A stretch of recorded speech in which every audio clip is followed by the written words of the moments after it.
So on Monday, Donald Trump, of course, had multiple different court hearings, lots of things happening legally for the former president.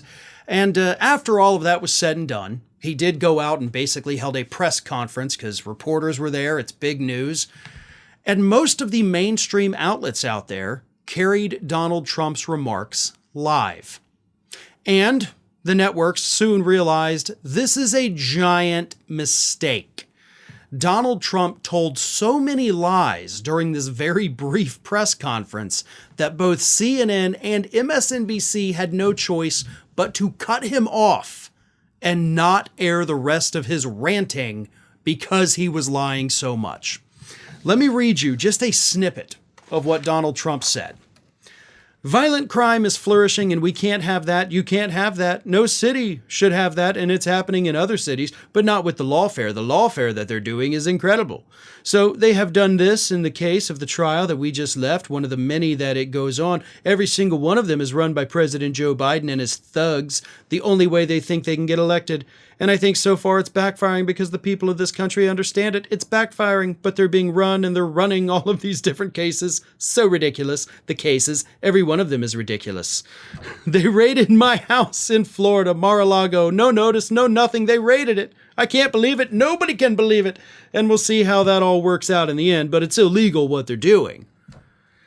So the lies just keep coming, and he keeps going. He goes, it's criminal what they're doing. It's never been done before in this country. You can't have an election in the middle of a political season. We just had Super Tuesday. Now we had a Tuesday after Tuesday already, and we had Louisiana the other day. Jesus Christ. I can't keep reading that because his words aren't making any sense. Okay?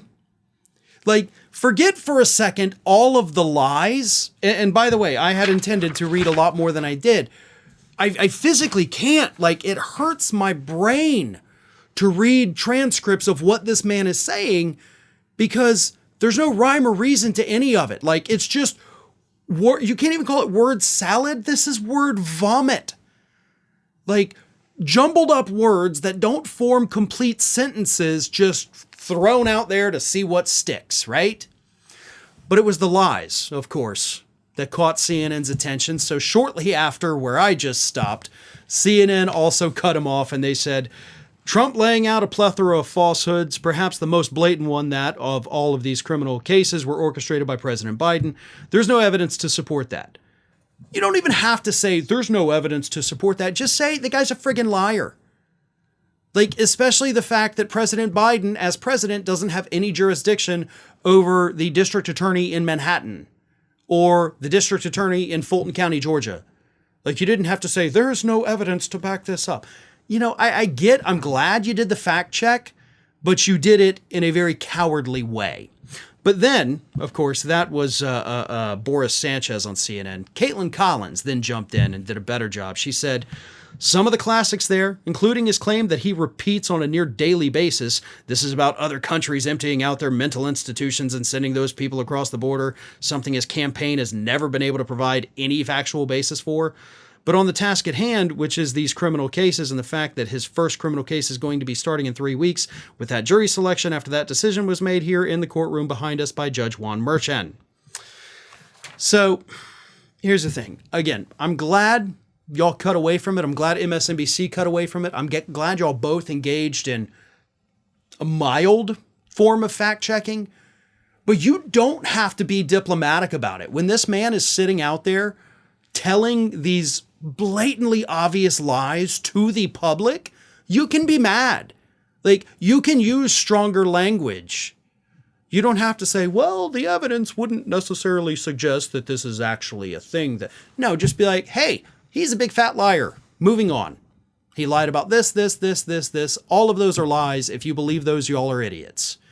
Now, granted, y'all probably can't say that on the air the same way that I can, but maybe you should try it, right? Like, what's the worst that can happen? CNN actually gets a couple ratings for the day?